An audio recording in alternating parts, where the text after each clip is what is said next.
that's raw, it's real. People are like identify with it. They're like, yes, I have the same questions or whatever. It's such a way that they can actually nominate partners. So they say, well, that the vulnerability, the authenticity really draws people and it connects you to you. Where like people talk about the apple cider vinegar or whatever, it's like, okay, that's cool or whatever, but it's not like a heart connection. Like you're like shaking, talking about questioning your faith, like boom, I'm like right there with you. Apple cider vinegar? It's good stuff. By the way, I'm a preacher now. Are you? Oh, I was about to say, if you're going to be shaking, you got to make it yourself. You can make it yourself for like 5 cents. No, I know, it's awesome. We've got a bunch of stogies, we don't have enough. I would say is the Can you ones who knows yourself? You drink too much. I'm short, possibly. I probably drink like 3 a day. It's kind of like the episode of If you let it go, it's like a little alcohol. If you let it go, we're turning a little buzzy from it. Just a little, but just a little. Not enough to like give you like a headache or mess with your head.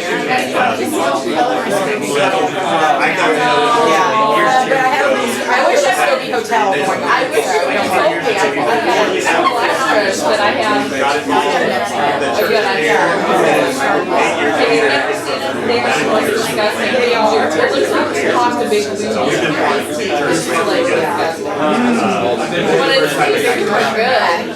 What do you put in? Second for men? Yeah. I have, but I'll be honest.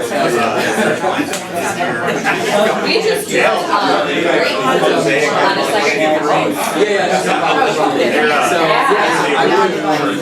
Ginger and lemon blueberry, I think. Yeah, well, I love trilogy. Did you ever do that? Yeah. And that's raspberry, ginger, and lemon. I think, yeah. That's like my favorite. So I'm trying to replicate that, but it's not good. I would be in the kitchen all day. Trying to make A science. I already am in the kitchen all day trying to make healthy foods for I know. myself. So good though. like we all know. Oh, good. I'm trying to remember which one.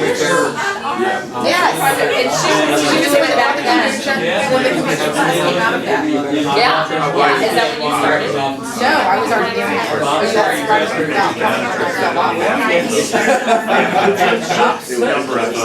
You can do, there's one in Georgetown, there was one where they had like a happy hour, and they had a bunch of tap. Have you ever done that? Staff House has food on that. Where's that?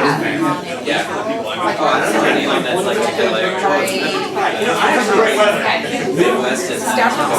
Oh, it's a great coffee shop. Beer. Red Bar has it. No, it's about a shopping center. Let's say, oh, because it's like Incubator, I guess, and all those other places. Yeah. Which is really so cheap by yourself. It is so frustrating. It is quite a process, though. It's a process, though. And that's It's a process. If you let it Go home and start doing your best.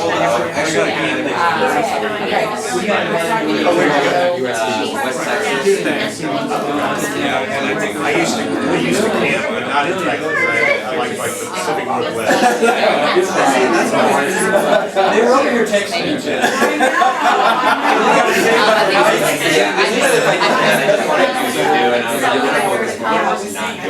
Yeah, when we were on this Destiny project together, there was a lady there that was like, you know, she was hardcore trying to get everyone to try, and we're all kind of like,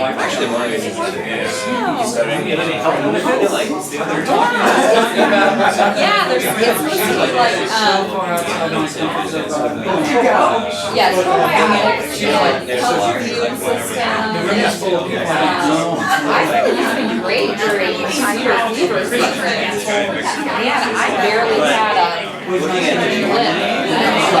And I think what the other benefits are, just good and That's fun. yeah, and it's busy, so it's like instead of soda or something like that. Is this yours, Jen? Yeah. This says Jen. Yeah, that's the fun thing. I used to like Diet Coke. We're good. I used to get Diet Coke all the time. Diet Coke. About a year and a half ago, I haven't gone back. I needed to join a story. Sorry, Bob. It was a problem.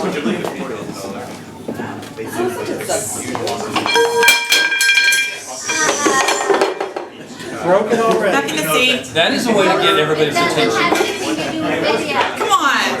That's Come fine. on. But, How was I supposed to know? putting everything together. How is this not all connected? That seems precarious. Pat, could you hold these for a moment, please? Now that I've gotten everyone's attention. No, everybody watching. Repositioning that? I guess we'll just, I like you. why this is. I'm looking to start. That's a very good question. I'm going right here. It's gonna block your camera. Is it? Place to start. Would you check, please? Archer is being Yeah? Someone's sitting in that chair. Yeah. You want to move it more to the center here? Yeah. When I look outside, What do you think? I'm not going to move it. Will it hold it laptop? Who's the engineer here? That'd be me. I wouldn't put anything laptop, that's like right, that. there's I just put it on the desk or in the Okay, back. all right, okay. We want to get this out of the way. Yeah, probably. We should probably just go ahead and take it apart. Yep, put your laptop on there, Jen. You know, I get the video, right? You need to flip this around. Oh, good call, good call. See, it takes a village.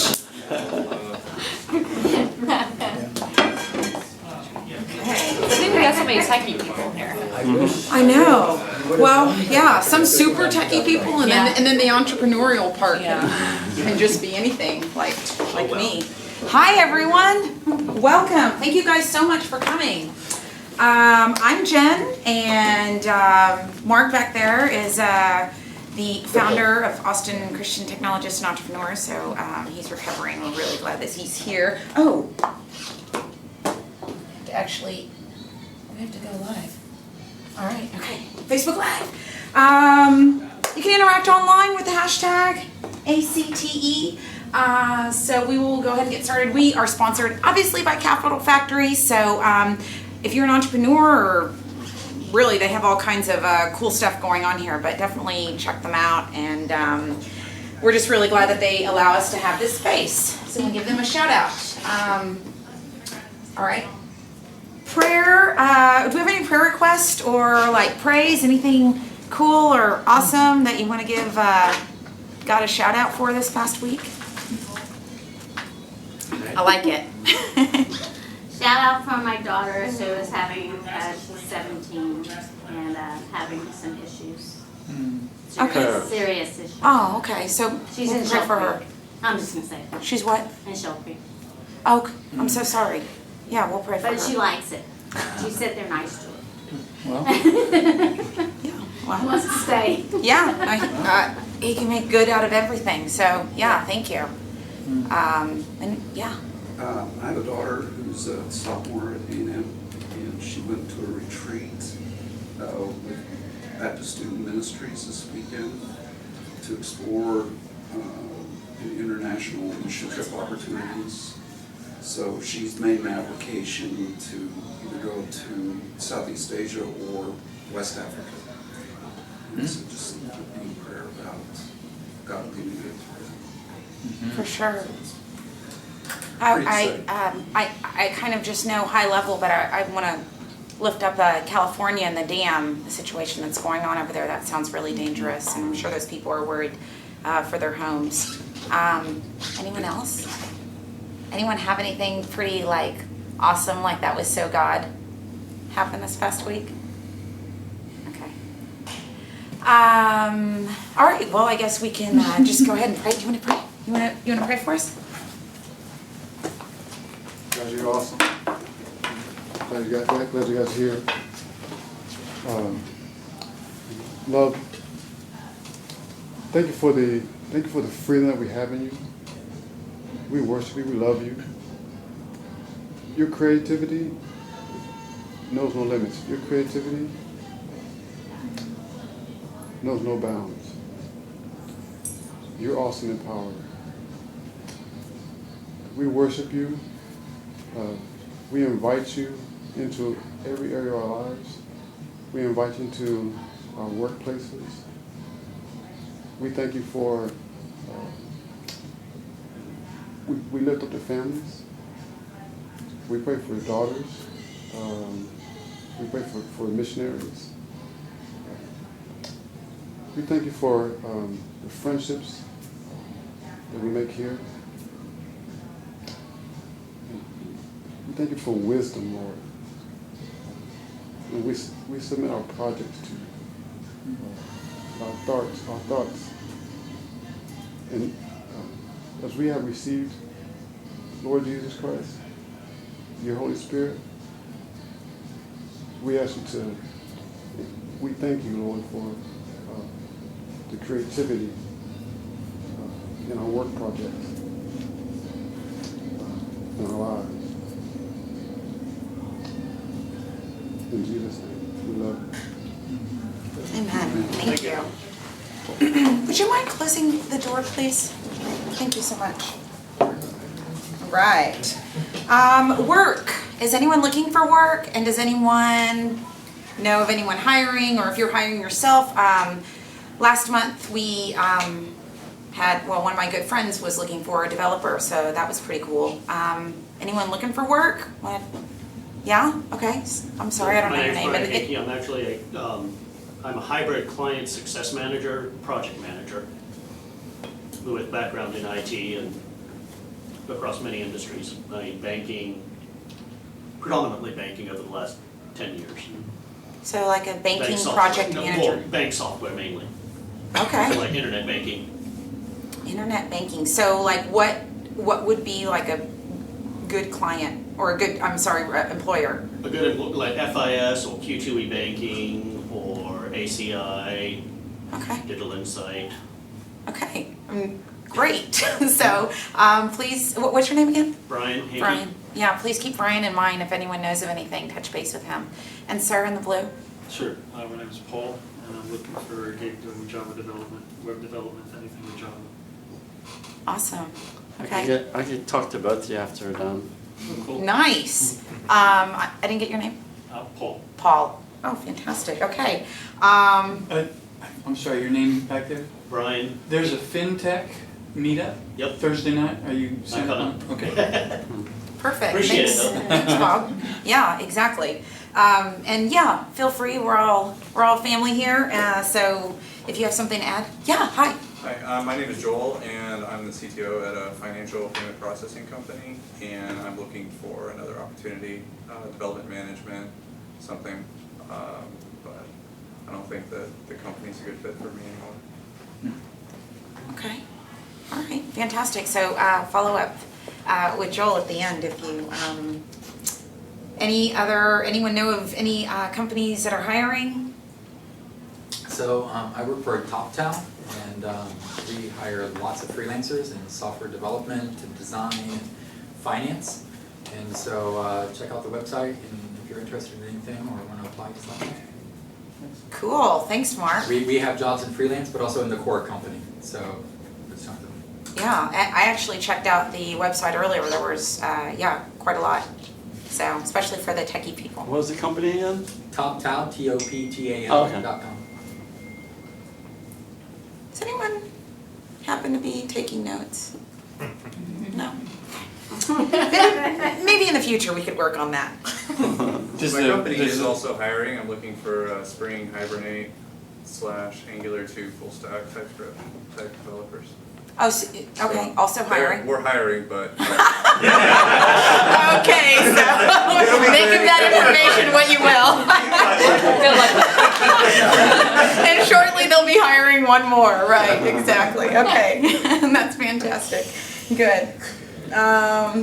Okay, here's some opportunities to connect with us in case you guys don't know. As I mentioned, there's the hashtag, connect with us on the social networks, trying to get the ball rolling. We actually, I'll mention that we have a lot of opportunities for people to join in and tithe your talent. The Slack app, I think I sent a link in the email that is not, like you need some secret handshake or something, so I think I need to put a different email address in that. But the Slack app is where, you know, you can do a praise, or when we're trying to meet up together, we can text on parking or whatever. Yeah, just go to our website, there's a huge button, join the Slack community, and you click that, and you enter your email, and it'll send you an invite. Okay, that's where I should link. That's where I should QR code it to. Facebook, interact, share.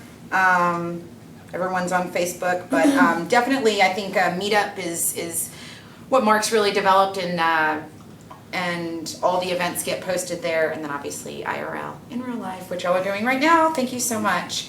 Announcements, we have a member and volunteer meeting on Sunday, and some of you are brand new, and that would be a great time to see you again.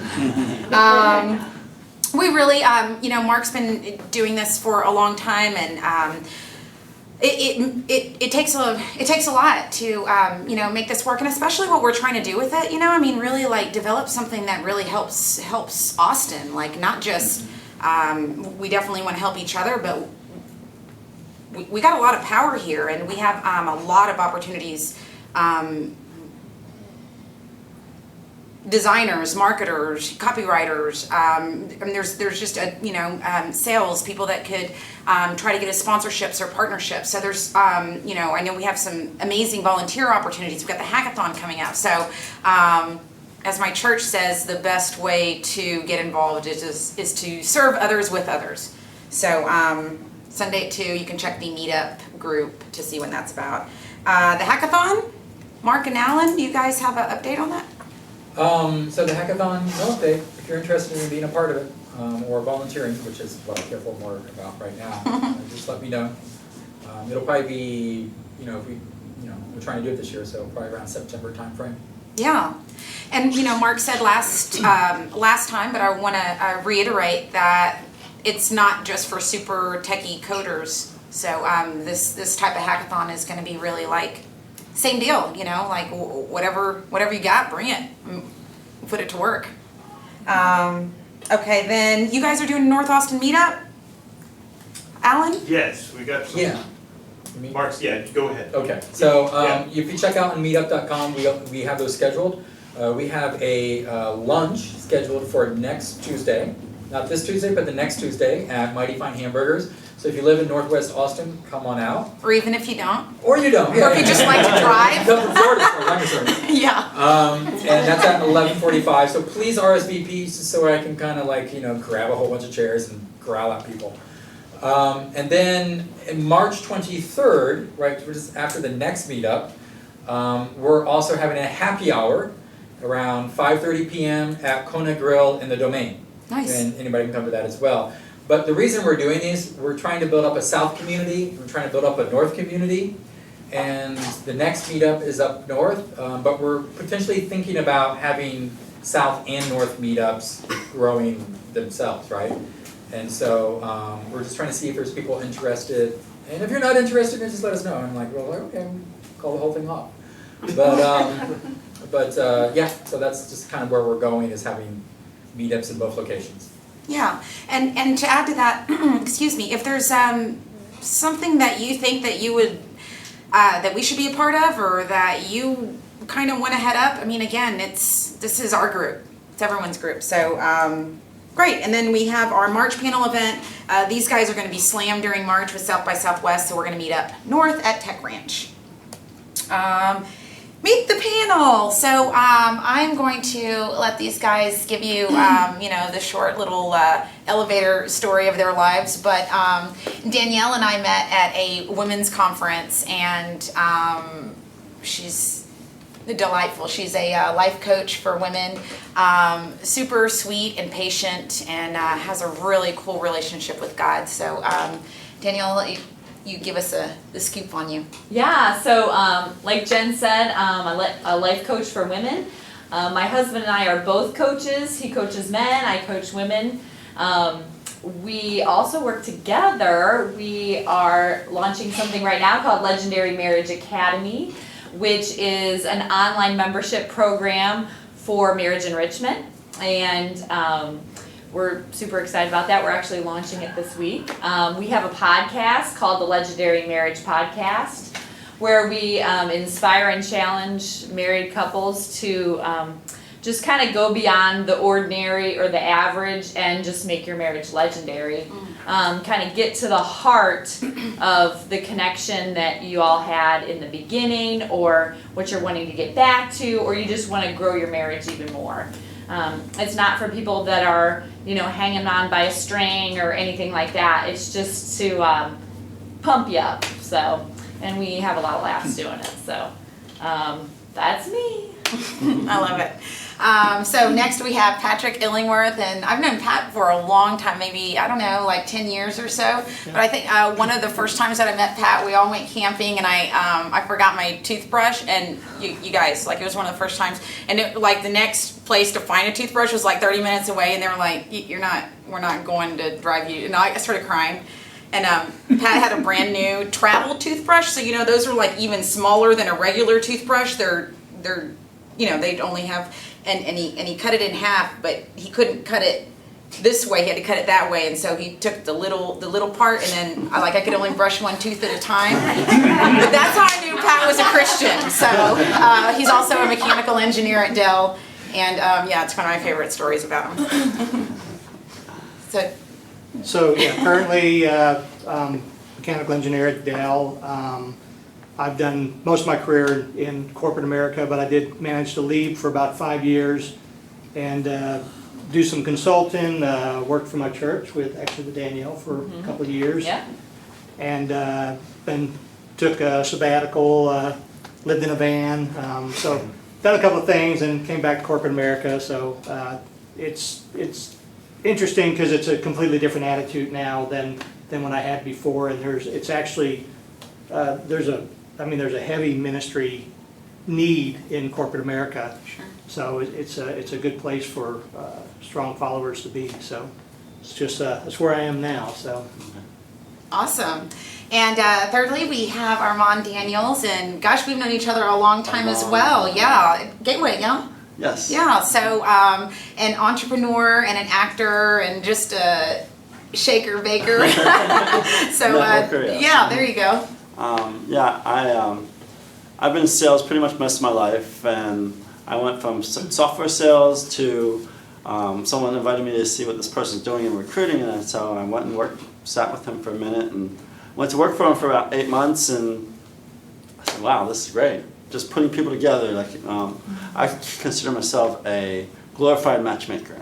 I put a company and a candidate together, and first date, second date, hopefully they'll hook up, And so that's what I've been doing. I started my own business. I left him, I started my own business in January 2007. And as Peak Recruit. And so I hire software engineers, developers, project managers, the whole gambit, testers, and even salespeople, sales and marketing people on occasion. But back in 2010, I put a profile up on this website, and 20 minutes later, someone called me to be on Friday Night Lights as extra. So that gave me the acting bug bit me. 3 years later, 2013, I got tired of my clients. They were really difficult to work with, so I fired all my clients and went into acting full time. And struggling actor, all that stuff. So I'm rebuilding my recruiting business again. Gotta get something going underneath. I know. Yeah, that's the entrepreneur part of the group for sure. I'm Jen. I'm a social video producer. I do a lot of marketing freelance, but my passion is making video that I don't have to edit about healthy food and Jesus and just the challenges of life. I'm incapable of small talk. So if you need some social video, talk to me. All right, so can y'all read that? Can someone, we're going to talk about success habits, but I really like putting a few Bible verses in here. I just feel like it invites the Holy Spirit to be with us. So would someone mind reading Proverbs 14:23?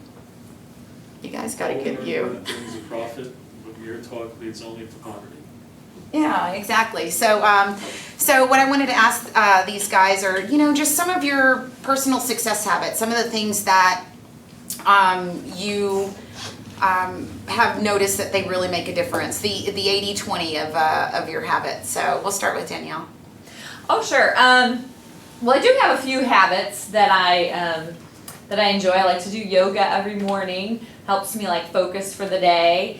And I have my quiet time with Jesus in the morning, and that's very helpful. But I find that the only things that can actually become a habit for me, because sometimes you go through New Year's resolutions and stuff, and you're like, I'm going to start doing this and have this discipline and this structure and whatever. And by about this time in the year, who knows what they even were. But if you're going to have a habit, make it serve the vision that you have for your life. Like if you say, I'm going to wake up at 5 o'clock every morning and go, run a mile or whatever it is, make that serve the vision that you have for your life. Maybe you want more energy, or you want to connect with God in the sunrise every day, or, whatever it is. If it doesn't serve your vision, ditch it. So. I like it. My thought. Yeah. Now I'm going to ask all three of y'all just anything that really comes to mind as far as. I want to kind of jump on top of that. Yeah, please. So what I've found is that the way Danielle said it, shares your vision, but also shares your abilities, your capabilities, right? Mm-hmm. I mean, we see things on social media, we read books and everything like that, and we, this successful person is doing this, he's doing that, and you go I'm going to go do that, right? Mm-hmm. Sure. And it can be unrealistic habits for you to form. And I always go back to I remember, I don't even know when I was told this, but you were always told be able to get up in the morning, look in the mirror, and be happy with what you see. And I was going wow, can I always do that every morning? No, but I can always get up, look in the mirror, and be content with what I see, be acceptant of what I see, instead of just being happy all the time about what I see.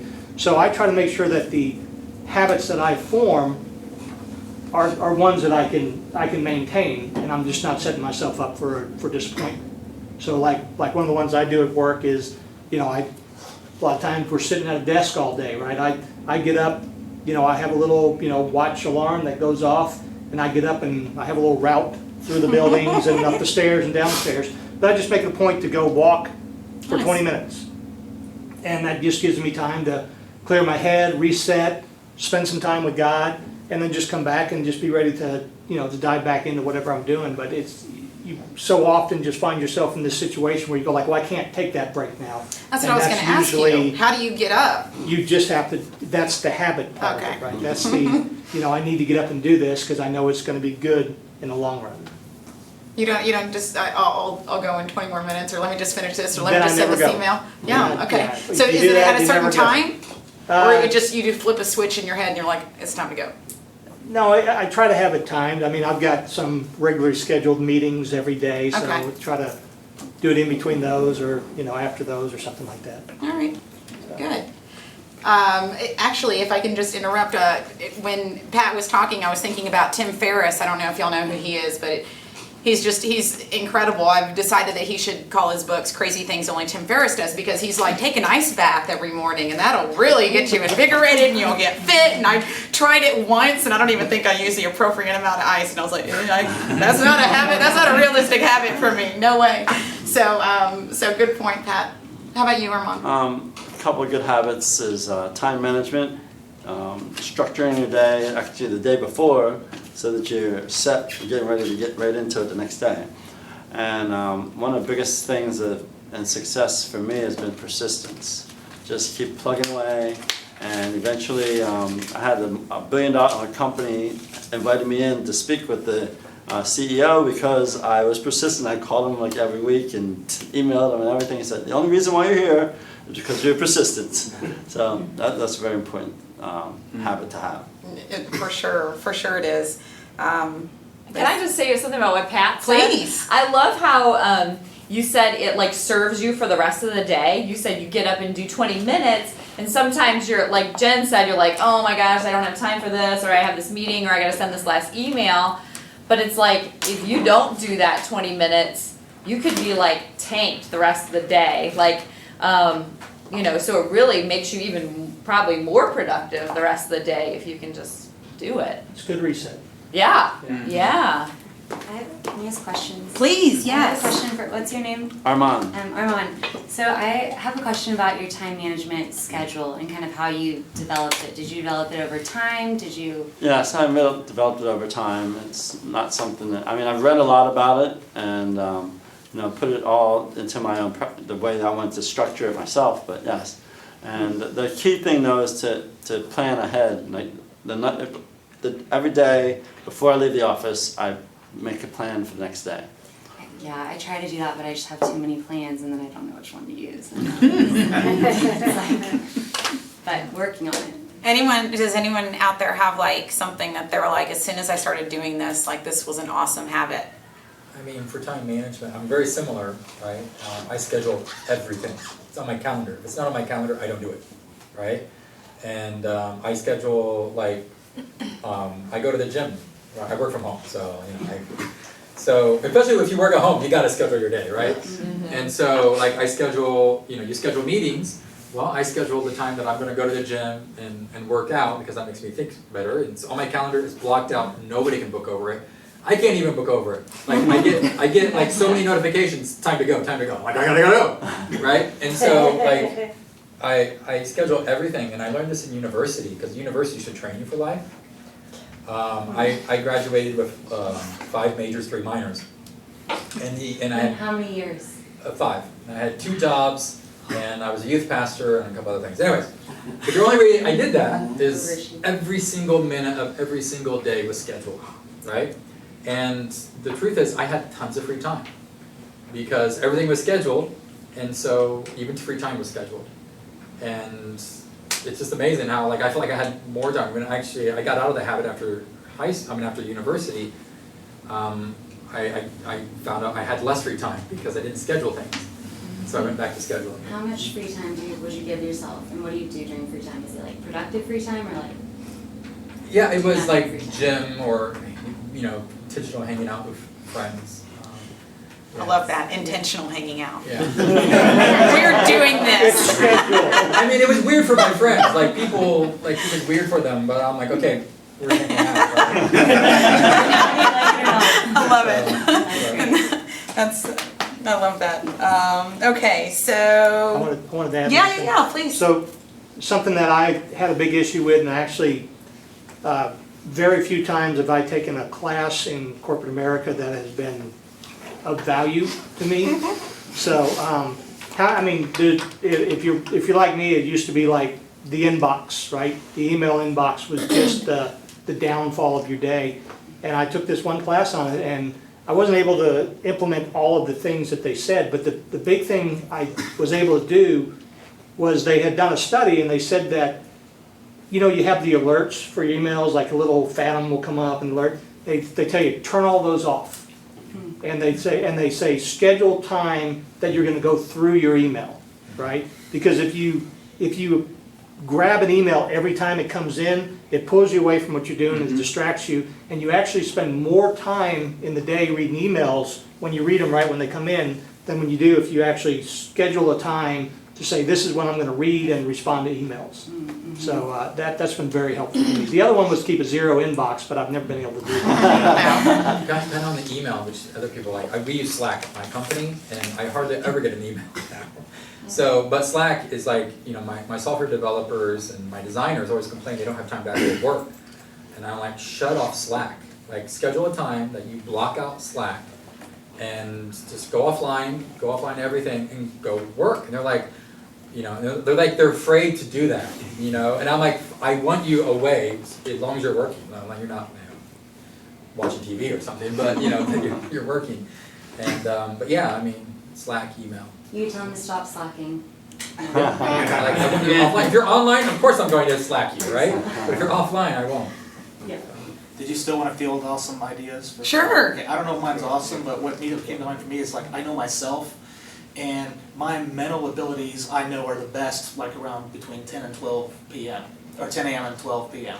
And so what I do is I intentionally schedule the most mentally intensive tasks for that period. Anything that's just challenging me, and if I do anything wrong, something bad's going to happen, I schedule it for that time. And my more routine tasks I schedule for the other parts of the day, like 7 p.m. and onward, not so much. So if I'm checking email, if I go to the gym, it's going to be sometime after 7 p.m.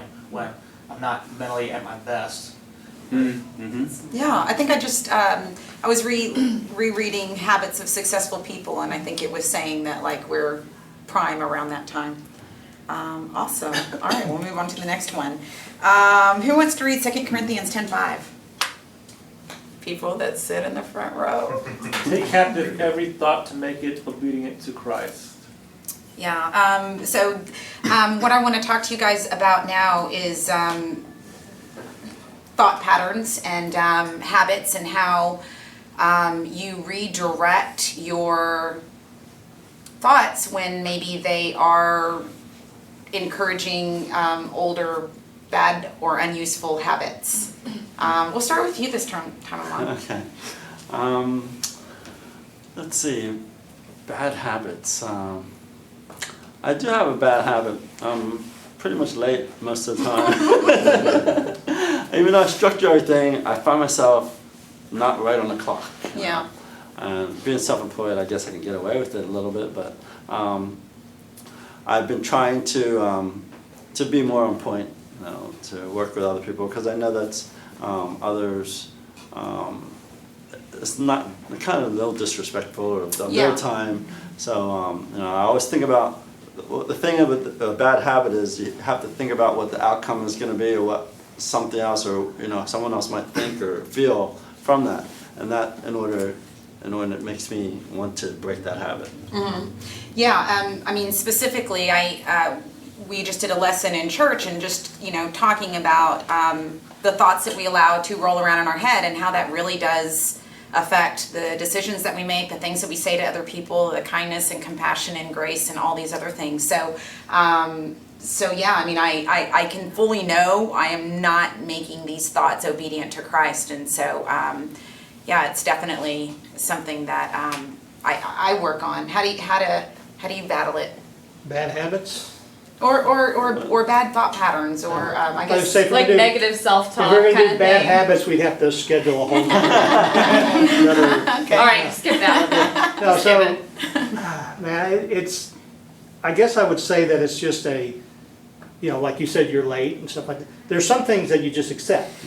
And I think that's the big thing about it is, like, I mean, you can get into some habits that you think are bad, or maybe they're not really bad or something like that, and you can just beat yourself up about them. And that's just another bad habit. That's just negativity in your daily routine in your life, and it just doesn't do anything. So if I find myself wandering or something like, or stressing out about something that's maybe unrelated to where I'm supposed to be right there in that moment, then I don't so much as try to, okay, I'm just going to set that aside and deal with it later, so much as I'm just going to give that one to God for right now and try to concentrate on where I'm supposed to be for the moment. And it's really kind of a, again, it gets a little bit into a moment by moment type thing. It's what does that look like? Give it to God. Do you just like, I'm not going to think about that? It's just it's a quick prayer. It's like,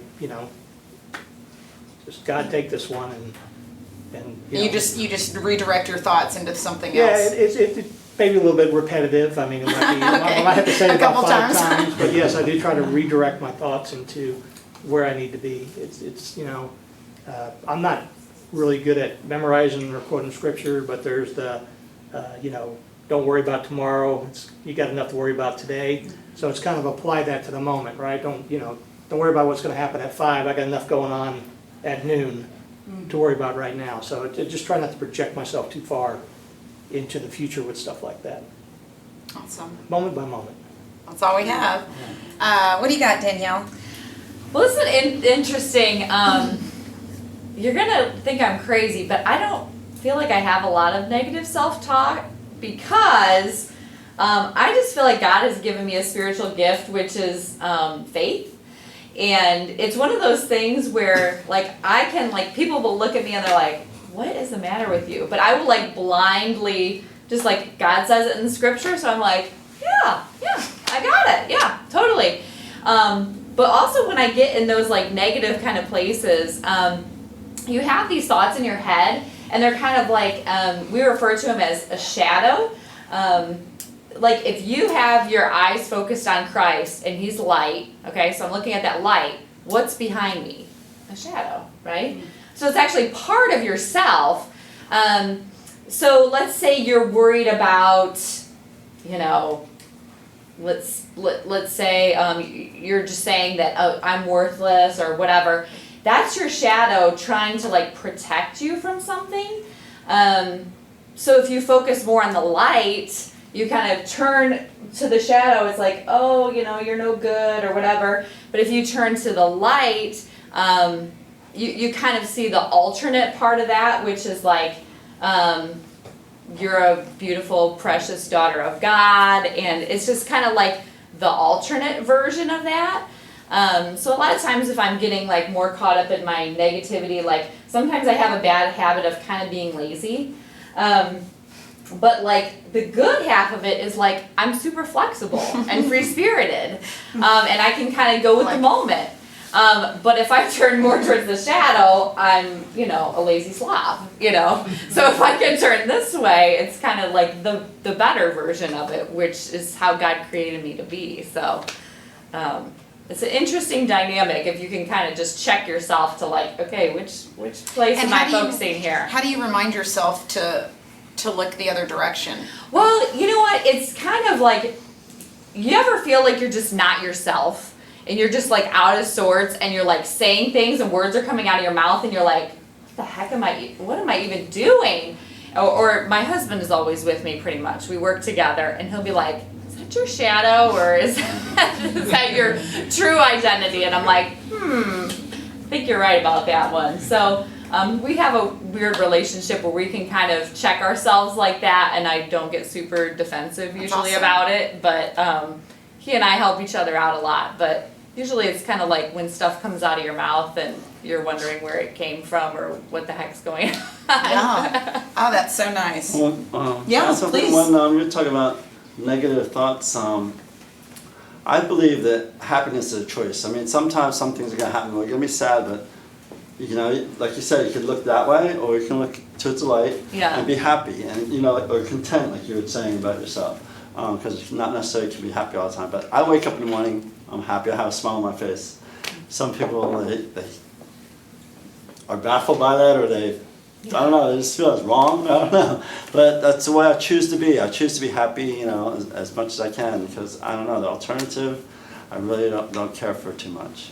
So I think it's really, happiness is a choice to an extent. Yeah, and I think it's probably easier for some people. I mean, I thought that was a good point that Danielle said, that she feels like she was gifted with faith. I feel like, I don't feel like I'm gifted with faith. I got to work for it. Sometimes I'm like, I don't feel it, and I'm going for it anyway. Like, I'm just gonna grit my teeth. So that's so this is kind of a little bit more what we were talking about, the negativity. Would someone read Proverbs 4:23? Above all else, guard your heart, for everything you do flows from it. Yeah, I love that one. So this from here we're kind of talking about bringing this back to our business lives. But when we do try a new habit, you do say, I'm going to start exercising every morning, I'm going to take an ice bath, and whatever it is, and you can't do it, or you fail, or it's really more of a little bit more of what we were talking about. Does anyone have anything like that they want to talk about as far as like kind of guarding your heart in the ways of, again, when you fail at trying a new habit or trying to be something. Danielle, maybe? Yeah. Oh, I'll totally go for this one. So yeah, a lot of times you could go into the like beat yourself up because you didn't do it when you've dedicated that you were going to do it for the 10th time in a row and the 10th time you failed. But I feel like there's a lot of learning that can come through the trials and challenges. So if you get super curious about yourself, like what is it about running a mile at 5 in the morning that I am not able to do? Like, what is it there? And you're like, wow, I haven't been a morning person since I was 12, so why am I dedicating to get up at 5 in the morning to run a mile? Like, it just doesn't make sense. And so you kind of are really curious about getting to know yourself, and you're like, so guess what? God did not create me as a morning person, and I'm not going to do this, and why do I feel like I need to see the sunrise every morning? Well, maybe it's because I just want a connection with God. Well, what else could that look like? Maybe it's not a sunrise, maybe it's something else. Maybe it's a sunset or something like that. So if you get super curious about that, there's a lot of learning that can come through that like perceived failure. I often talk with my clients about, you know, we'll have a challenge at the end of our session, and then we'll check back in the next session and like, okay, so what was that like for you and whatever. And sometimes we're really embarrassed, like, you know, we talked about it for like an hour, but I didn't do it. And it's like, okay, so what are we going to take from that? What's the learning? Maybe it's just a little tweak, maybe it's an adjustment, maybe it's a revelation that you have about yourself that's like, wow, okay, so I should really focus this way instead of this way. So I would say key into the learning of the, you know, failure or whatever. And also what came to mind is something that I think I heard Tony Robbins say when he was saying, it's definitely how we think about that, and we know like our minds are so powerful that it affects everything, but he was talking about, you know, asking someone that particularly exercise, but he was asking, you know, what's the problem? Well, the problem is, you know, first I gotta pack my clothes, I gotta wash them, I gotta put them in my bag, I gotta take them to work, I gotta, you know, go to the gym, I gotta find a membership, I gotta call, I gotta go there, then I gotta, you know, be in the gym with a bunch of other people. Anyway, it was like, there's all these things that someone has to do, right? And then Tony Robbins says, and what do you have to do to eat? Well, just eat. You know, it's like, you don't think like, oh, I gotta go to the grocery store, I gotta, you know, it's just, so anyway, that just kind of made me think about, you know, how sometimes we can create obstacles in our mind. For that reason, we haven't really like dug down to like what's kind of underneath that. So, did either of y'all have something you want to? Well, just, I mean, kind of what Danielle was saying, I mean, it gets to, you know, habits that you can do, right? You know, it's again, you know, if it's a mile at sunrise and you're not a morning person, then that's not a realistic habit for you. So, you know, go into habits that are sustainable to you. And then I think a big thing on any of that, whether it's, you know, trying fitness goals or health goals through better eating or anything like that, is accountability. Is having someone who holds you accountable. So being able to form these habits with somebody else, or have somebody who's checking in with you to make sure that you're doing these habits, or that you're establishing, you know, like, did you get up at 5 and run this morning? Or I'm going to call you at 4:45. That's the, I don't know if that's the good friend or the bad friend. Don't call me at 4:45. Yeah, that's the friend you block. Yeah. Right? So, but yeah, I mean, it's just accountability. Somebody who helps hold you to the goals that you set, and maybe even helps you develop those goals. That, you know, if it's someone who really knows you, then again, if you say, well, I'm going to get up at 5 in the morning and you know, run a mile, they're like, no, you're not. You know, let's talk about getting up at 9 and walking a half mile. Let's, you know. Yeah. So that sounds good. I think that accountability is really helpful. Yeah, that, and I think attitude too, is how you look at something. If you think something's going to be a chore, it's going to be, you have to work hard at it, then it will be. But if you think of it as, I mean, I can have fun doing laundry because, you know, I know there's going to be clean clothes at the end and everything, but it's your attitude. I mean, the one thing I had when I first moved to Austin, I went to his party, and I didn't have any really nice clothes there. It was wool jacket, it was checkered herringbone jacket with a little tight leather collar, and I wore black jeans because I didn't have any black pants, slacks. And I borrowed my roommate's tie, a skinny little leather tie. And I went to this party and it was all minks and furs and tuxes and like, wow. And so I felt really out of place.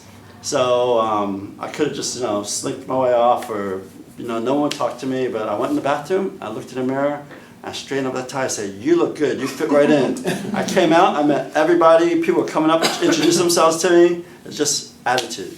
Yeah. Attitude's everything. Awesome. I want to talk just for a second. This one's super short. And we all know it so well. Be still and know that I am God. And I wanted to ask the panel what practices they had for listening, whether that's meditating or journaling, or how you develop the habit of listening to God. Pat once was telling a story when you hiked the Appalachians, maybe? Was it? I was out on the Appalachian Trail. And you were like saying that like God was talking to you, and I just remember I was like, wow, how do you like develop that habit that you hear him so clearly? Because you were like, he told you to go buy a van. Yeah, that's a whole nother story. Okay. Well, let's that's a good one. So I quit my job, sold my house, and I went out to the Appalachian Trail. And if you're familiar with the Appalachian Trail, it's a 2,176 mile trail that goes from just north of Atlanta, Georgia, to Maine. It goes through 14 states. And every year about 2,500 people attempt to through hike it. Usually takes 5.5, 6 months. And out of that 2,500 people, 500 or so make it. So I went out there in 2013. I hiked through one of the worst winters that they had out in that area. So I was in snow for like 24 days, and just some really miserable hiking conditions. It was incredible. I loved it. And but while I was hiking, I was praying all the time. And because I like this, it says, "Be still." I don't know if you've noticed, but I am not a sit still kind of guy. I'm always moving. I'm always fidgeting. So sitting still doesn't work for me. So I walk. So so I started this hike, and on a really beautiful day, it was just a few days after Easter, I was hiking on one of the nicest days that I had out there. And there are certainly times when you think that you want to quit and just get off the trail and be done with it. And this wasn't one of those days, and I just kind of heard this voice telling me that it was time to get off the trail. And I thought I was more under a spiritual attack than anything, and so I prayed really hard about it and got really calm, and everything was good. And then I heard the voice again, and I realized that it was God talking to me, that it was time to get off the trail. And I was doing this for me. This was something that I was doing for myself. I'd spent years and years in ministry and all this stuff, and I wanted to go do something for myself. And then I just, heard very clearly to get off the trail. I hiked back to a little town in Tennessee. I bought a van, and I did ministry to the hikers for 5 months going up the trail. So I did actually live in a van for 5 months, and yes, I did occasionally live down by the river. If you I never had any government cheese, couldn't find that, but I did live down by the river. So yeah, for me, it's always been just walking and talking to God. I mean, I find that when I'm walking, it's hard for me to do when I try to run. It's hard for me to try to do another activity. I can't sit still. I don't do yoga. I don't meditate. I don't journal. I'm just not good at that. So, and it's about finding what works for you.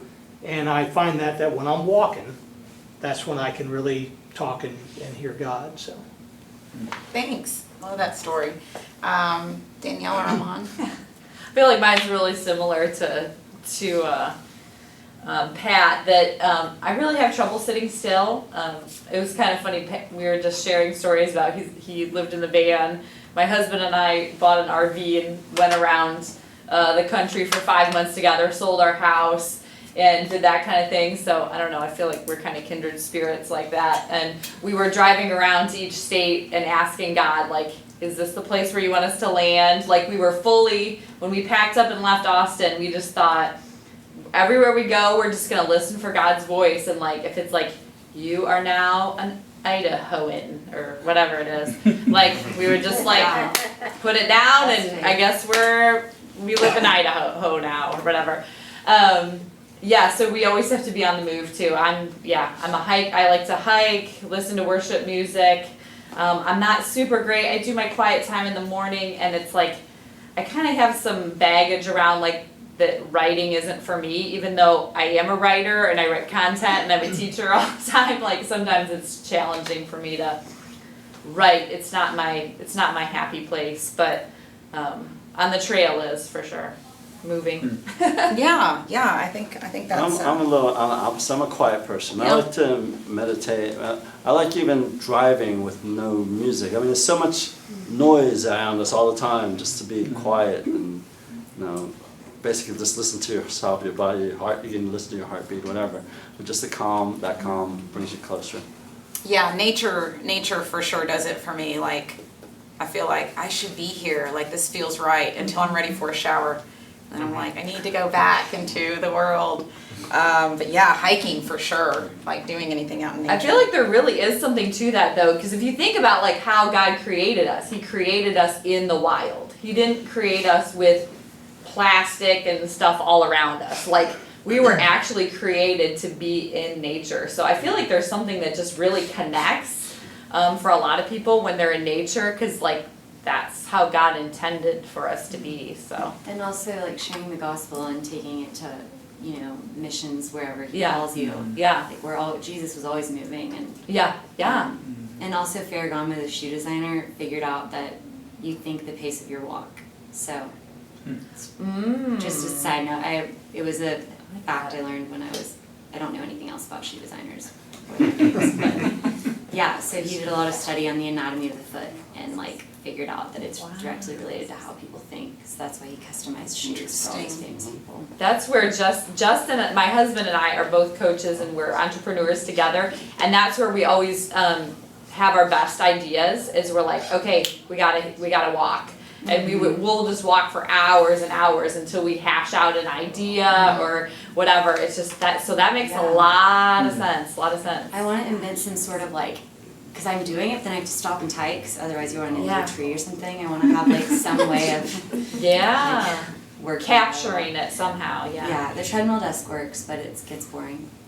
Yeah, it's not nature though. Yeah, it's like. Yeah, but I love that. Stick with that idea. Let me know what you come up with. I also want an app, but we'll get that later. I have an idea about an app to do like, because I'm not a morning person, but I know that people are encouraging in the morning, and if I talk to someone at like 5:45 a.m., they could definitely get me out of bed if they knew me and told me like, but I haven't found anyone that would be willing to do that every day. So I feel like it would be really cool sort of to start an on-demand economy business model where like early risers can be, hired by people who can't get up in the morning to be like their sort of morning alarm clock, like a hotel wake up call. And then we keep them awake at night. We're all, don't you go to sleep. We got a party still. You were waking me up at 6 a.m. Now it's my turn. Yeah, I like it. Let's flesh that out. Actually, that's done that. Oh really? Did it? What? I don't know. I don't remember. It was a few years ago I heard about it. It's called it's like a wake up call. Wakey. Yeah. Wakey? There's an app for that. It's still going, but yeah, you can just schedule a time and like a random person will call you and wake you up and have a conversation if you want. Cool. I should get a job at that. That is cool.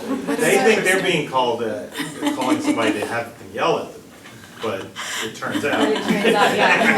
Well, the problem is that I sleep through my phone ring, so I like have to have my boyfriend or my mom to like find my iPhone because it's like and that's the only thing I wake up to. So it's a problem, but that's a different issue. Ma'am, I've forgotten your name, but can you read that? Is it far enough? Is it too far? And let us consider how we may spur one another on toward love and good deeds, not giving up meeting together, as some are in the habit of doing, but encouraging one another, and all the more as you see the day approaching. Awesome, thank you so much.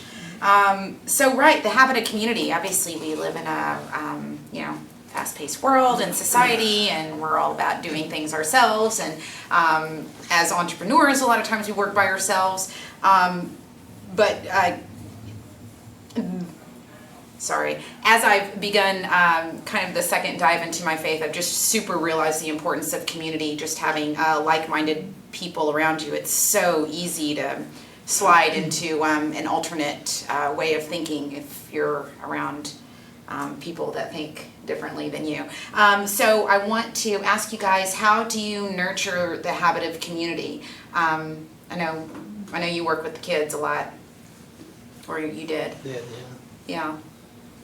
So that's kind of an interesting question for me at this point in my life. So I spent about 12 years in student ministry, and high school students, I couldn't handle middle school kids. And I worked with a lot of troubled youths, a lot of drug and alcohol related issues and stuff like that.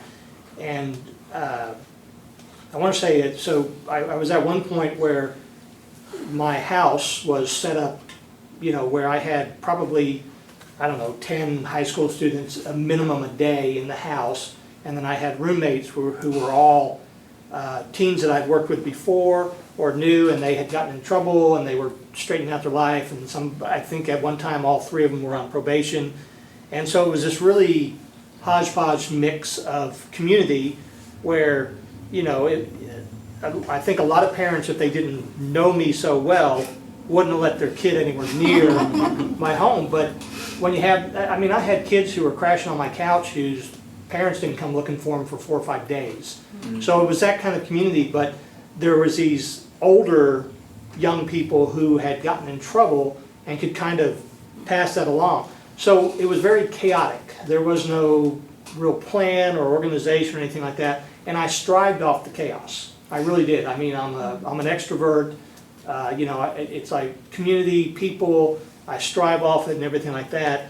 And actually going out to the trail was an attempt to, disconnect from that a little bit. And so I think where I've been on community is where now I've had such good community where God has been teaching me to be more on my own as well. And that's something I never did. If you think about when you have an introvert, right? What do people always tell introverts? Well, you got to get out more. You got to get around more people. But nobody ever says to an extrovert, well, you need to spend more time alone, or you need to not be around so many people. So, but it's true. Sometimes when you're like that, you need to learn to be able to be alone with yourself and alone with God. So that's been kind of a challenge in my life. So for me, it's been rebuilding a different community, a community that, was more healthy for me. So I don't know if I even answered the question. You know what? It was a good story. It's just a weird place for me right now with community. So I'm trying to have I have a need for it, but I'm trying to have it be, make sure that it's a healthy community. Yeah. Are you in a small group, Armand? Yes. Talk. How is that? How does that help you? Actually, it helps in being able to talk about the Word and our lives and try to encourage each other in a small group. I have an issue though with this topic because I've always believed that everyone can be saved, and I put a lot of effort into people individually. I don't know really when to quit. I really try to help as much to do this, but I think on a community basis, in a group like that, I can reach more people than just individually. But I do spend a lot of time on each individual that I come across that I feel needs some help and try to bring them back to God. But I think sometimes I spend a little bit too much time. Spread yourself too thin. Yeah. Mm-hmm. Yeah. That probably happens for some extroverts specifically. But I've also heard someone say, do for one person what you can't do for everyone. You can't be Jesus to everyone, but you can try to be it for one person. And so just talking about like going deep with people, and that's what I absolutely adore about my group is I've been I'm a really open book, and they let me come every Monday anyway. Actually, they're missing me tonight. I was like, Capital Factory only had a Monday. Okay, so Danielle, was there something? I'm just curious about what Armand said. Like, I know, so my husband and I think I told you we have a program called Legendary Marriage Academy, and so we kind of exist online in community. We have some friends of ours that are like, we call them our family.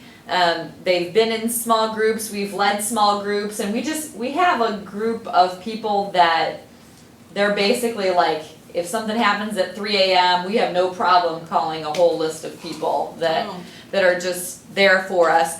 I feel like the structure is not there with the in-person thing right now. We're at a new church and we're going through like the leadership process, you know, so we're in the zone of that. But Armand, what I was going to ask you was, do you ever feel like, because this is something that I've battled with before, is where you're just like, this is gonna sound harsh, but like, I'm wasting my good stuff on you. And like, there's some hot coals over here that like, if I really built into these people are ready for stuff, but I can't keep, sounds harsh, but like wasting my time on you. Like, Well, shake off the dust. Yeah. I mean, there is a time. Yeah, and it's hard to think about that, but it's like, you know, am I beating my head up against the wall or what? Like, do you ever have that thought? Yes, absolutely. And but I still want to believe in people, you know, believe in the individual, and I truly believe that everyone can be saved. Yeah. Well, I think sometimes you're just planting seeds. Yeah. You know, you're not gonna necessarily be the waterer. Yeah, convert everybody right there and then. And that's actually, especially in high school ministry, it's like you plant the seed in them, and they're going to go off to college or whatever, and they're going to move away from God. I mean, almost, I think it's something like 80% move away from God when they enter into the world for the first time. But they come back and they remember who, you know, kind of planted that first seed. Yeah. So sometimes it's just that, and it's not always being able to just, you know, Who's save your each one. Apollos or something like that. But Mark? You know, I'm kind of wanted to draw out this particular one because, you know, I've been in ministry for over 17 years, and one thing I've noticed, and this is why this group exists, right, is that there's a lot of people who are busy, a lot of people are in ministry, we have a lot of friends. I mean, is anybody here not busy? Right? And yet, almost everyone I meet is incredibly lonely. And, you know, and so that's one reason that, you know, this group exists is because, not to make you busier, right? Because I'm sure all of us could have done something else tonight, right? But it's one of those things like we're trying to find a way to build community among similar interests, right? And not all of you are going to build community here, right? And that's okay, right? You know, we were talking before we came that, you know, we're unique because we're not a church, we're not a tech group, right? Because you can go to a tech group over there, you know, blockchain meetup right over there. And we're not a church, we're something different, we're a mix of them, but not the same. And so, like, I was talking about, like, the turnover for this group is like 80%, right? Like, the next meetup, 20% of you people who come would have been here before, right? 80% are new, right? I hope to see you all again. This is going to be the game changer. You need to shake that. Right? And that's okay, right? I'm here for those people who say, this is something, like, I need to meet peers and build relationships. And maybe you'll build a relationship and you'll go off and you'll build that relationship outside of this group and you never come back. That's okay, right? You know, I originally it wasn't okay with me, but I've learned over the years, like, that's okay, right? And so, but I want you all to realize, like, most of us here, and I could make us all raise hands, you know, and I would be one of them, but I'm not going to make you, is like, I'm incredibly busy, I have lots of friends, I'm very involved in ministry, people don't think I'm lonely, right? And, you know, and that's not okay, but, you know, I think it's not okay for anybody here. And so, think about how to build a habit of community, not a habit of hanging out, not a habit of going to a meetup, but a habit of truly having sincere community. Good point. And this is a really good, like, we could have a whole year of meetups about this, right? And so we can't hit that at this moment, but I would love all of you to kind of consider, like, of all these habits that we need to build, right? I think if you build this one, the other habits are going to be built because you're going to have a community that's going to help you build these habits, right? Well, I know there was one of the sermons that, 'cause I used to live in Florida, in Orlando, and our pastor there, he spoke at one of our men's retreats, and he's like, okay, kind of to your point about being lonely, he's like, who here in this room right now can name their pallbearers when they die?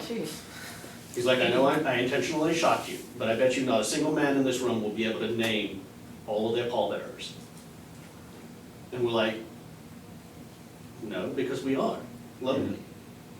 We don't have, outside of our family, we don't have friends that we're close enough to ask to be our pallbearer, to carry our casket when we return home. Yeah, kind of on that, I got off of Facebook 2.5 years ago, and my final farewell message was, by the way, I'm on Facebook. Farewell, world. Facebook. I had to be on Facebook to apply to Facebook. Anyways, so, but like one of my farewell messages is like, you know what? If you're my friends, you'll call me, right? You know how many people called me? Very few, like incredibly few. And being a missionary overseas, it's really depressing, right? When people don't call you, right? But, or send you a letter or an email or anything. And never do this, right? And I'm sorry talking, but never send out a prayer request, a prayer letter, and at the bottom say, if you actually read this, email me. You don't want to know the response to that. You really don't. I had 5 people on my mailing list. I got 3 responses. And none of them were people I was close with. Ugh. So I stopped doing that, right? Because I'm like, I don't even want to deal with this again. So my encouragement is, again, focus on this, right? Because we shouldn't have to have apps to have friends call us to wake us up, and people to call us to wake up, right? We should have,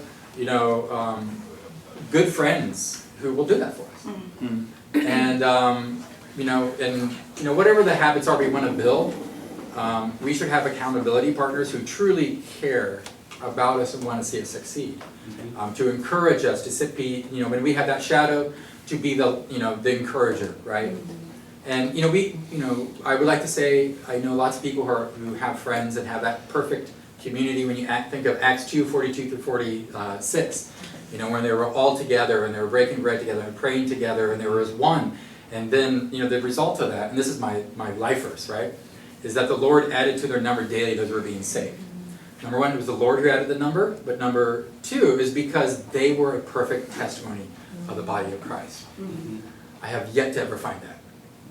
And in my soul, and I think all of our souls, seek that out. And the thing is, it is not, only on that side of heaven. It is this side, because that was a community that really existed. And so it's an encouragement, right? But it's also a challenge that it's findable, it's doable, but it's hard to happen, hard to find. But also the majority of the work starts with you to be willing to have that vulnerability to start those relationships. Mark, do you mind if I comment on Please, that? Yeah. So I heard 2 things loud and clear from you, and you can or no, it's totally not. But I heard intentionality, bring intentionality to not only your work day of your time management and you have it scheduled, but bring intentionality to develop those friendships and put time into it. And also Jen and I were talking about before we started about what is so attractive is vulnerability. She was sharing about how her Facebook Live videos, people are just so drawn to them because they're not polished, they're not edited or whatever. They're just raw, they're authentic, and you can just heart connect with a person when they are vulnerable, when they show courage. But it's scary to do that. It's scary to do that, and when you're able to put yourself out there, I find that people are really drawn to it because they can resonate with it. They can say like, oh my gosh, thank you, that's me too. Like, yes, we have something in common, we're sisters. So if I had a challenge for you, I would say when you have those friendships that you want to develop, get scary and be vulnerable and show courage, and that's going to draw you closer if you're able to, you know, get past the weird awkwardness of it. I just want to add that I think recognizing that the community aspect is also a seasonal thing, that God takes you in and out of community, and that you know, sure, there are relationships you will have your whole life, and you know, thank God for those relationships. But that even those people will not be around you all the time during your life, and God will take you through seasons where you are alone on purpose, and then He'll take you into seasons where you have the opportunity, if you step up, to make those relationships. And I think that one of the problems we have socially in our society is that we're just getting this tendency of not stepping up when we have the chance. Maybe it's because we're so accustomed now to having everything served our way, and God really rarely does He bring around people that you just think, that's who I'm supposed to be friends with. It's usually, I can't believe I got to be around this person. And then you develop a love of them over time because you invest. But anyway. Those ladies in the audience, Shanti Feldman, she talks about friendship circles, and it talks about being really intentional about your different friend groups. So just a random thought, ladies, if you're curious about that. What's her name? Shanti Feldman, and she talks about friendship circles. Were you gonna say something? I was gonna say, in terms of being alone, and I kind of agree with what he was saying. I do think there's a time and a place for everything, and so I've never really had a negative connotation of being alone, because sometimes when you're alone, I think that's when you find your life revelations of things is when you're alone. And the reason why I say that is because, and I don't think this applies to everybody, but I think when God communicates with us, it's almost like a whisper, right? And you have to be in a quiet place. Me and my wife were having a discussion about noise, and this is a noise, the laptop is a noise, Facebook Live can be a noise, the apps on our phone that we use that control our lives, if we let it, it becomes a noise, it becomes a distraction. And but when God is trying to communicate with us, right, we have to find a way to get rid of all of that, right? Or at least take a sabbatical from it. And because what I found is I can go to church every Sunday. I can sing all the worship songs, I could read all the scriptures, but until I have a personal relationship with God, all of that is more or less just repetition and not genuine, right? And so for me, when I'm alone, that's when I can really focus on God.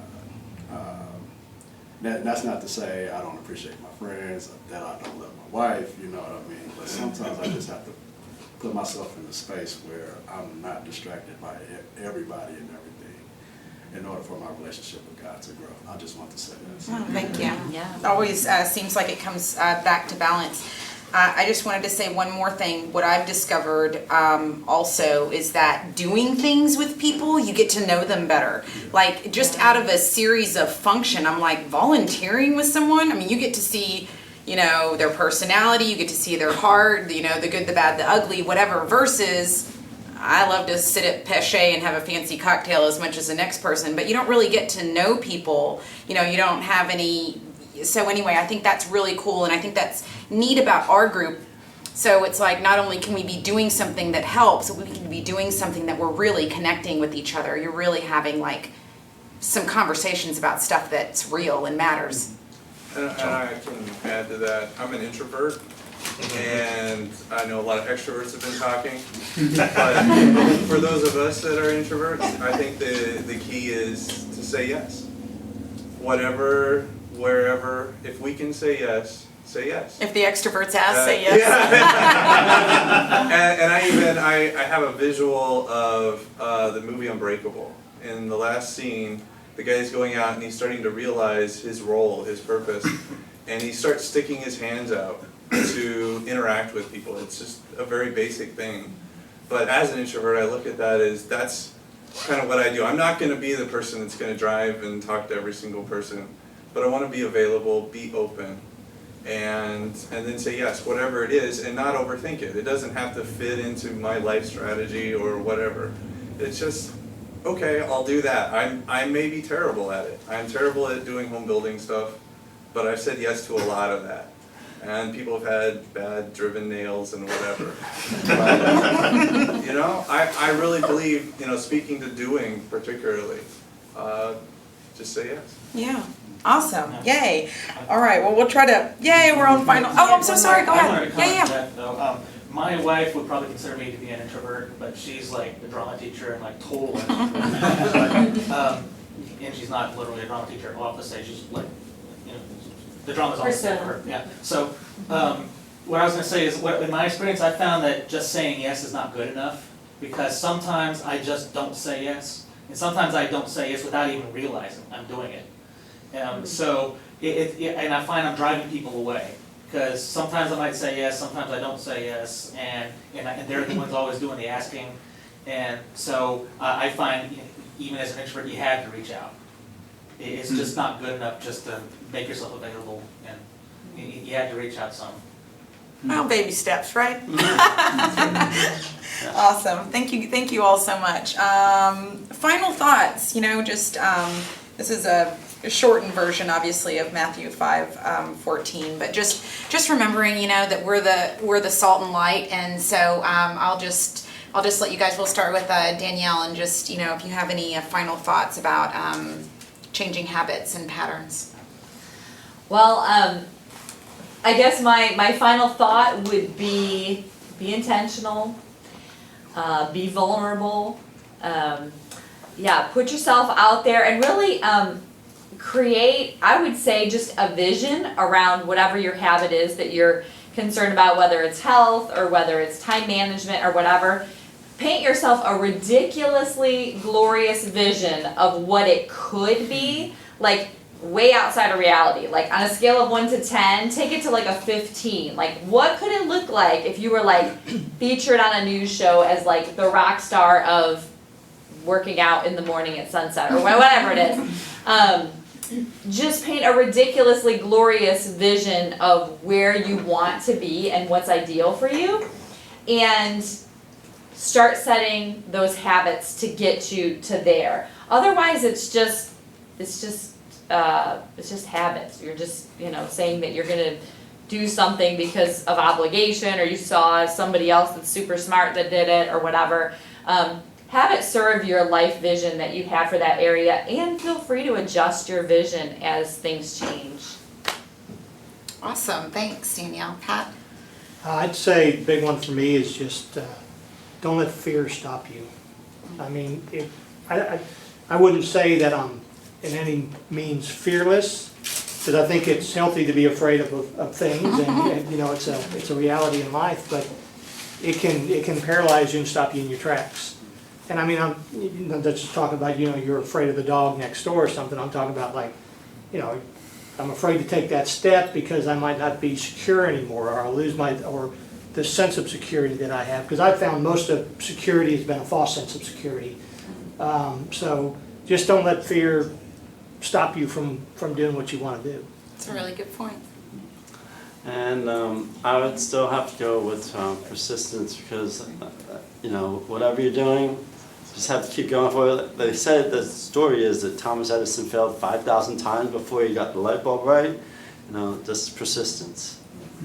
Yeah, consistency is always it. Sorry, I was like, where did my thought go? Yeah, there was I guess right when I got out of college, I got a job, and I thought I could eat like I could in college anyway. Gained I was probably 30 pounds heavier than I am now. And even then I knew I couldn't diet. So I started exercising. So I guess what I think about habits is for me or someone like me, add the good ones before you try to kick the bad ones, you know? Like, just try to squeeze the bad ones out, because it naturally happened where after I exercised, I didn't, want a chili cheese dog. But if I told myself I couldn't have a chili cheese dog, oh no, now that's all I can think about, so. Now I want a chili cheese. They're not good for you, Who wants to go have a chili cheese dog? They're not, yeah. We can have community around. Yeah, there you go. We went a little bit over. If anyone has any specific, yeah. I happen to be reading a book right now called Principles, and you can find it online. It's actually an online book. My CEO told me to read it. Anyways, but one thing that this book really focuses on is that always set your goals, like really like imaginative, like audacious goals, and don't try to solve them when you're setting goals. Set your goal first, which is one phase, and then you move into, okay, now let's figure out how we're going to get to that goal, right? There are two different steps, but they're not the same step. Don't like set a goal that you think you can solve, right? Set the goal, and then you try to figure out how to solve it. Right? So that's an important thing for any of these habits. Agreed. Any final thoughts, anyone? Yeah. I sent you an email to like you to share. There's an apologetics conference going on this Friday and Saturday at Austin Baptist Church. Lee Strabel is going to be here. Really? Yes. Yes. He's so smart. Yes. Yeah. So it's $30. I mean, what an opportunity. Really encourage everybody. Yeah. Yeah. Starts like I think registration is 3 o'clock on Friday, so you're not having to take off a whole day if you're working. Maybe just get off work early. Awesome. I'll get that info. Maybe you can be the point person. Yeah. I sent it to you so you can. Great. It's a nugget. Anyone else? No? Well, you look like you're ready to pray us out. God, you're awesome. Thank you for the friendships, Lord. Thank you for your joy, Lord. Here's the holy hookups. Let's have fun this week. We join you. And thank you for your love. Let your light and your love shine bright in this day. You're awesome. We worship. Thank you. In Jesus' name. Amen. You're welcome to stay until 9. I hope you guys visit, check up the meetup group, get involved. You're the one. You're the one. Thank you guys. Oh, yes. I'm sorry. Can y'all get a round of applause for our panelists? Thank you. Recruit software guys? Yes. I was like,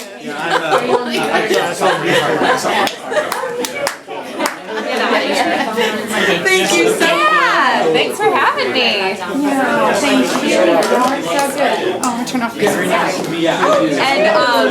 if you ever have a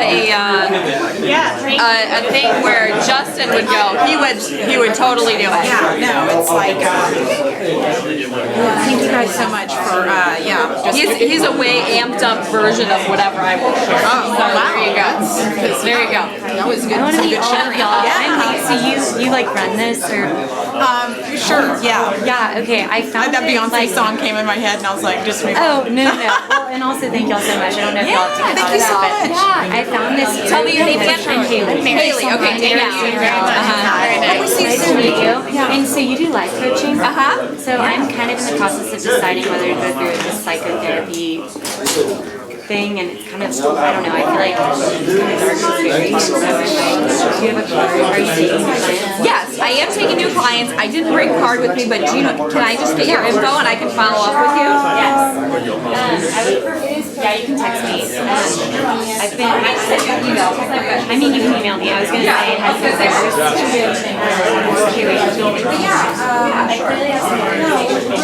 Oh, that's good.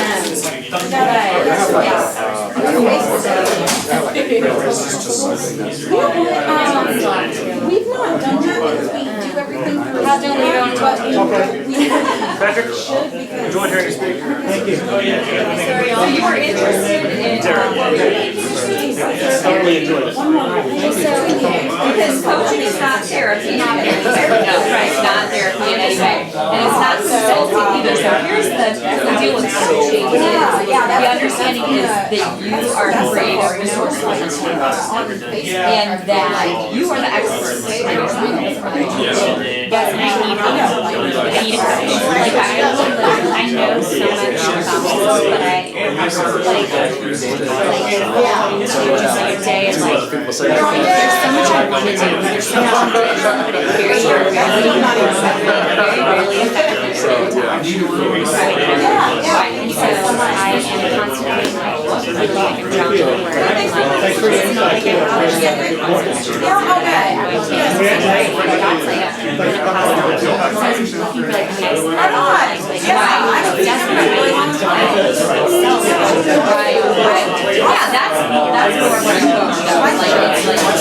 When you were saying therapy, I was like, I don't do any like hypnosis or anything like that. So I thought that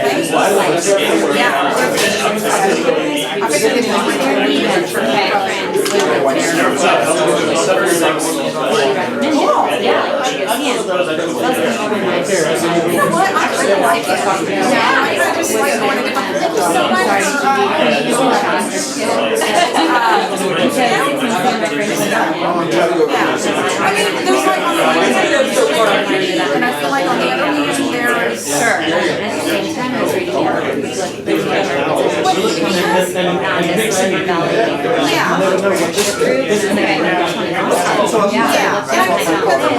like 6 months ago, and I wanted to come for so long, but like life has gotten in the way. if they're not, So if they don't have it felt like the right time. purpose, Like I'm definitely gonna be you know? committed. Are y'all in this group or y'all guests? I'm just a guest. I've never been here before. I don't think we have you can join our conversation, Haley. We already did. But yeah, I was just talking about soliciting the coaching. Well, that's okay. And you know what? Let's do this. I'll follow up with you, and we'll do just for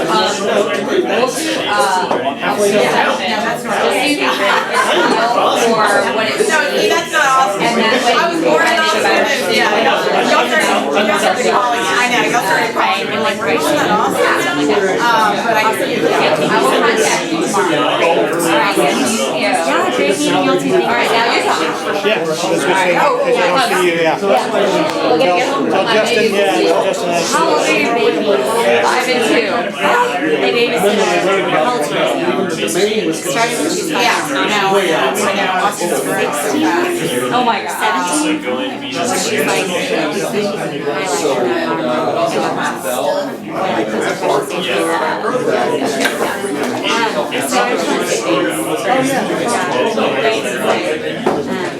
false evidence appearing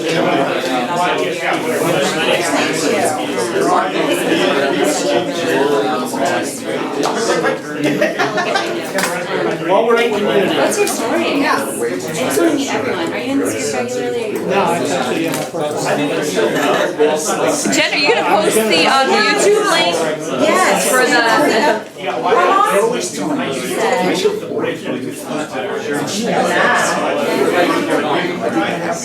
She get a picture with all the panelists. That was the thought? Now I'm like, I need a social media person. I need notes taken. Wait, you were the learning one. But how You're like, wait, I'm a social, wait a minute. It doesn't seem like it really. Oh, no, it is. I love this. Even, it's a lot of cool stuff. I feel like right now with Justin and I just like launching our engineering marriage stuff, it's like the social media stuff, like all of a sudden seems very like mystical and like, oh my gosh, what are we supposed to do? And I feel like there needs to be so much consistency. There's just such I mean, you really just, I think, have to schedule it And gosh, I'll try to schedule stuff and then it's like, wow, a week already went by, my schedule's right. And it's like, I'll post something tomorrow or whatever. Yeah. But I do think it's in the habit. Yeah, and of course, we mean, like, do you do like Hootsuite or Meet Edgar or any of that stuff? Yeah. Okay. Which one do you do? Hootsuite and Espresso. Definitely do that. Okay. And to send like, I have like 6 emails that I've been needing to send. One of the first emails, so mine's still. It's bad, like, and it's more because I beat myself up about my time. Like, it's like I wake up at 4 a.m. Yeah, we still have to get it. I feel like right now we're just, because we're just launching into like products and everything, we're like developing content and we're like doing all this other stuff at the same time. Like, I feel like if we could just focus on social media and stuff like that, we could have our brain around it, but.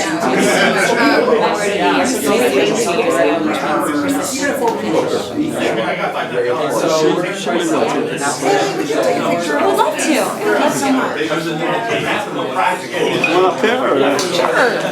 On our Oh, no, we'll be too far apart. Yeah. We all Why don't y'all scoot them together because this, or y'all can just stand, yeah. Okay, one, we'll do 2, one this way, 1, 2, 3. I have kind of shaky hands, so 30 minutes. I might have to ask Too much fat coffee. circulation Oh. and coffee. And I didn't sleep last night.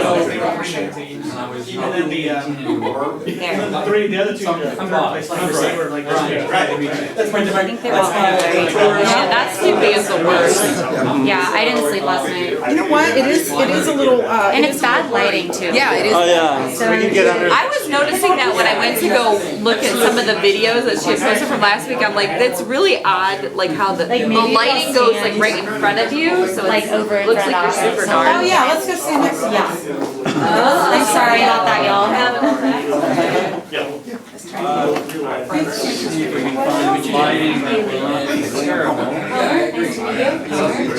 Brian, you need to write all these down. I'm gonna tell her time. Homer and Brian. Why are other people Okay. doing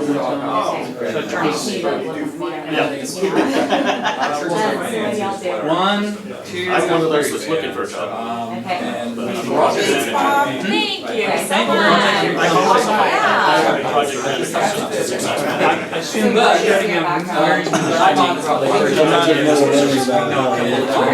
I know, I take terrible pictures. Oh, yeah. Now I try not to worry about it. And they take Thank you for doing all this. I found this like 6 months ago. Okay, It's okay. on my list. Probably every week. Whereas if you do a lot of meetups and not being able to make it, so. Yeah, like, it's I feel like interesting it's the right time, because, and I'm definitely gonna try to. yes, it's a ministry. We Yeah, want, thanks for participating. We're gonna do a lot marriages of transform, cool but stuff. our So, yeah, main, bring happy here. advocates coaching in it, like, Justin and I are both. Yeah. We bring had happy, roles in the past, so we bring the Bible, we bring the proactive coaching model, we bring our experience, Going without and getting.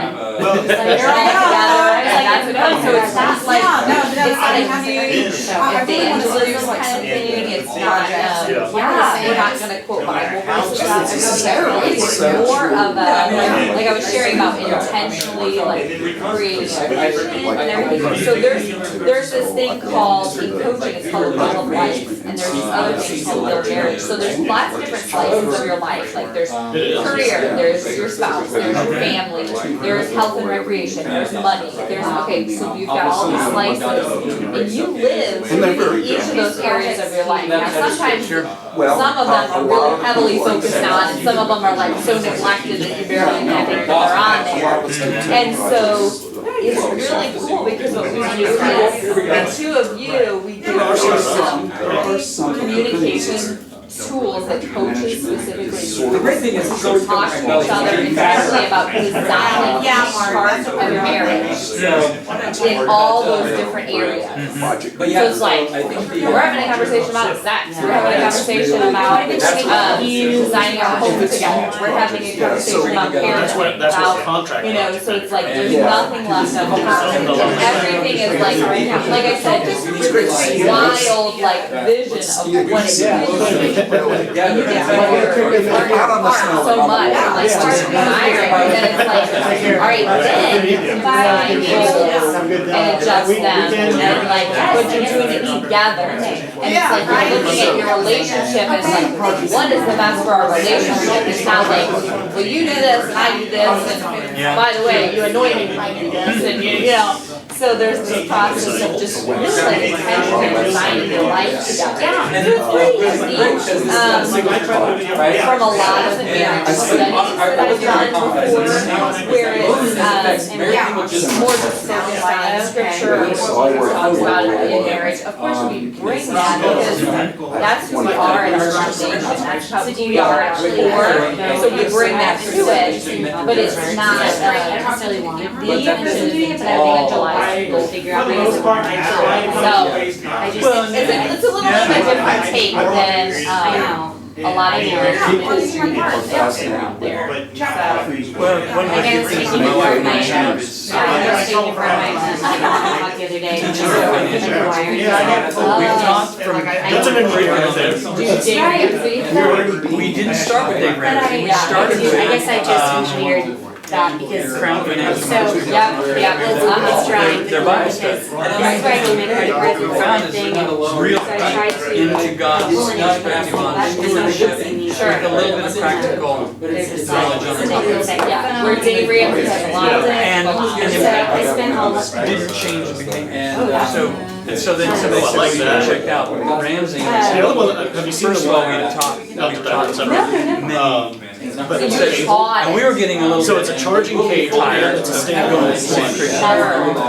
Let's try Ramsey. And we found it was kind of flipped, where all practical. Well, lots of practical and behavior change methods with God's principles. I say that because right. Not overtly, but. I have a magnet. Proverbs in there. Yeah. We had several people come, and because he has back here, and we used his website. But then in the car, it's a little tiny magnet about like So this. that goes down pretty easy. That's what Amazon. And we used his website to make our course available publicly. And That when was people like a come full pocket that I used for a long time. come into our classroom in the church room, they weren't church I love it. And so And that's where they I kind of, did it. and one couple in particular, Last night, like, at the end of the session, I kind of looked at Kate and said, his wife is throwing here.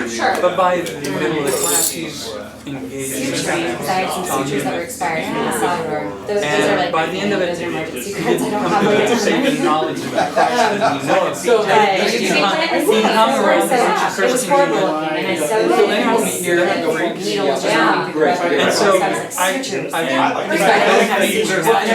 that in the world we live in, It's great to learn. because you're speaking to them So then this week, lots of Bible verses. because God's wisdom El Salvador, I applies lived here for in 5 weeks and I worked in the clinic, and I did like a lot of pediatric Young people are surgeries, getting so many and the sutures were expired, and so they couldn't use it, like, Such you know, a like, message. like, So, that's yeah, horrible. You know, and so. Oh, it expired from a health perspective, but you could use them. They were expired, like, yeah, as far as, And even some old ones are like, we will celebrate 40 years. All right. And the other night, we were talking about, what are our goals? Check out Legendary Marriage, Incubator.com, check it out. Well, it was interesting that you said that, and that is the thing that a lot of people come up against is like, you've got all these high-minded principles and goals and tips and tricks, so it's like, because what do I really do with that? It's like, how do I put it together and expect transformation? Well, yeah, I know, you don't go to bed angry, and I know that, you know, this is God's title for my marriage, like, and it's like, wait, how do I really put all this into, like, having an awesome marriage?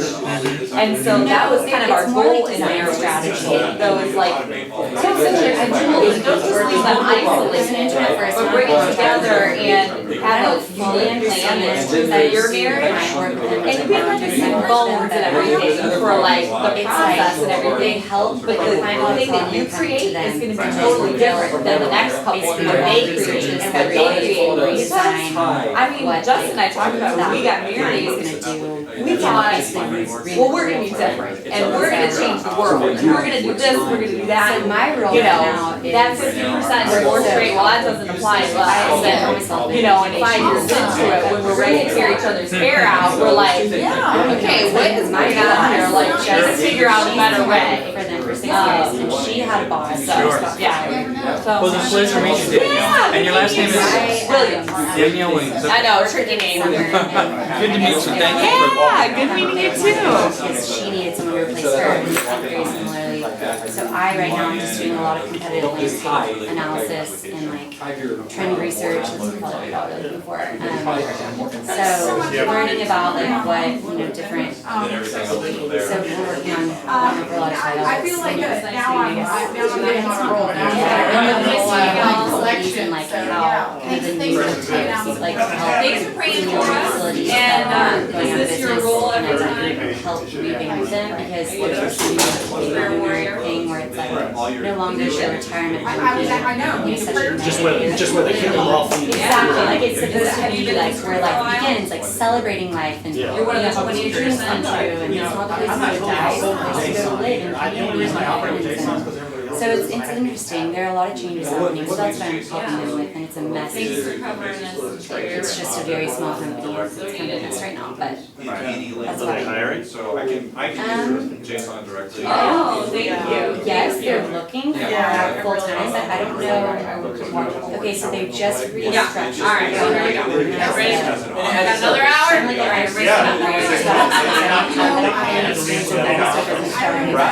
They're reorganizing how they structured the entire staff.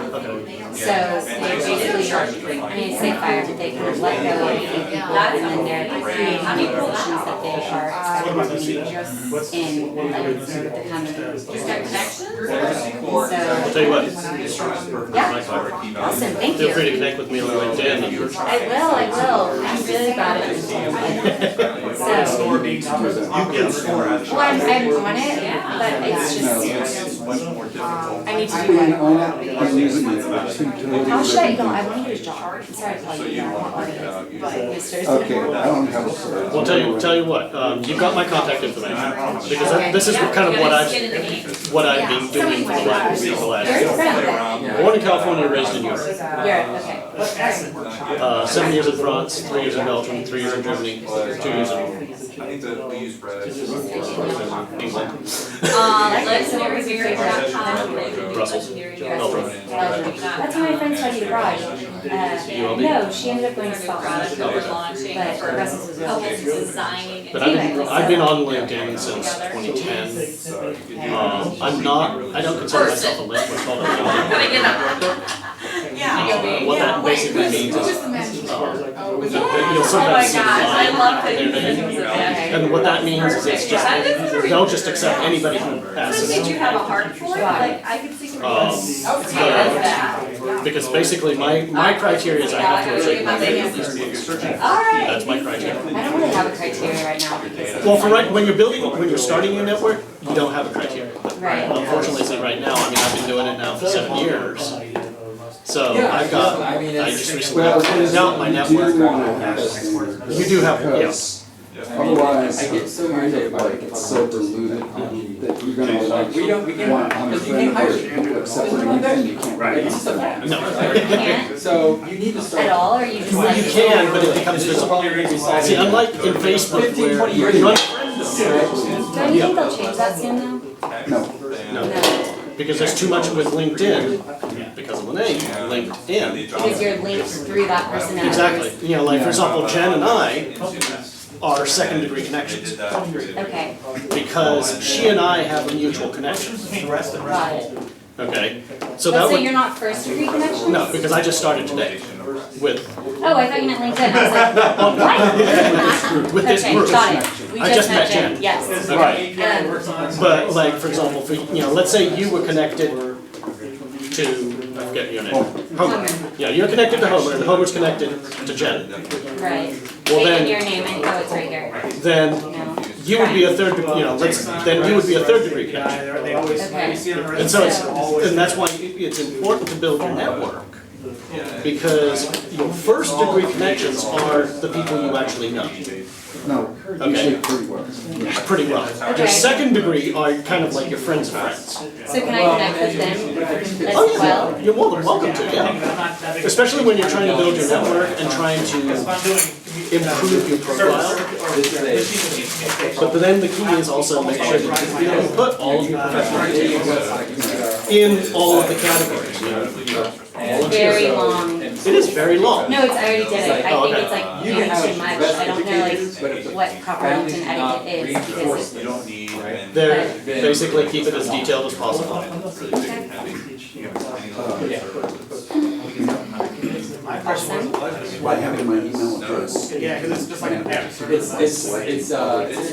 As long as you know their email address. Because if you say, I'm a colleague of this, say what company. Okay, other, got it. You did business together. You say what company. And it actually has to be your And profile. so this, Right. Because it's full. it is true. But if you select other and you know the email address, then you can connect quickly, Major intervention. no matter what, even if it's On personal. not only people interlinked Okay, meetings, awesome. So that's but not also easy. individual. So as far as the job search, do y'all have any recommendations? So- I want to build things, I want to build But I definitely think a smart. Smart I tool. wrote my thesis on it. How, in what way smart? It could be a predictive, don't steal my idea. It would be, I'm kidding. No, I have it I'm glad 200. there's kind of. I have it. That there's 2 minutes. YouTube connection? No, yeah, well, it's smart because you're learning is more about your health than anything. And the biomarkers that, and now we have biosensors which can measure biomarkers. My degree, I studied, my major was Plan 2. Do you know Plan 2 at UT? And I also did a graduate certificate in public health. They definitely more prone to this type of stuff. Yeah, I guess that's, But the interesting thing is that I just like to learn. But when you do plan 2, you still get a degree in the field. No, you have to, it's Plan 2, it's your major. Oh, So it was biology for a time, but I chose not to finish it because of getting. But I get your point though about, you know, urine has all kinds of So markers in I'm it. interested Oh in my gosh, this. the technology now would be so cheap and people don't healthcare system, all the waste of dollars. So, okay, before symptoms. If it happened, like, I mean, Damage nothing's being changed, started. but if it does happen. When symptoms rise in your body, that means damage is being done, right? Yeah, it was difficult, but. You have biomarkers, So, damage has started, so your body's sick. Like, I'm not a fan of vultures. Exactly. Biomarkers exist in your urine long before symptoms arise, because the damage is so long. So imagine if we were to approach medicine from preventative standpoint.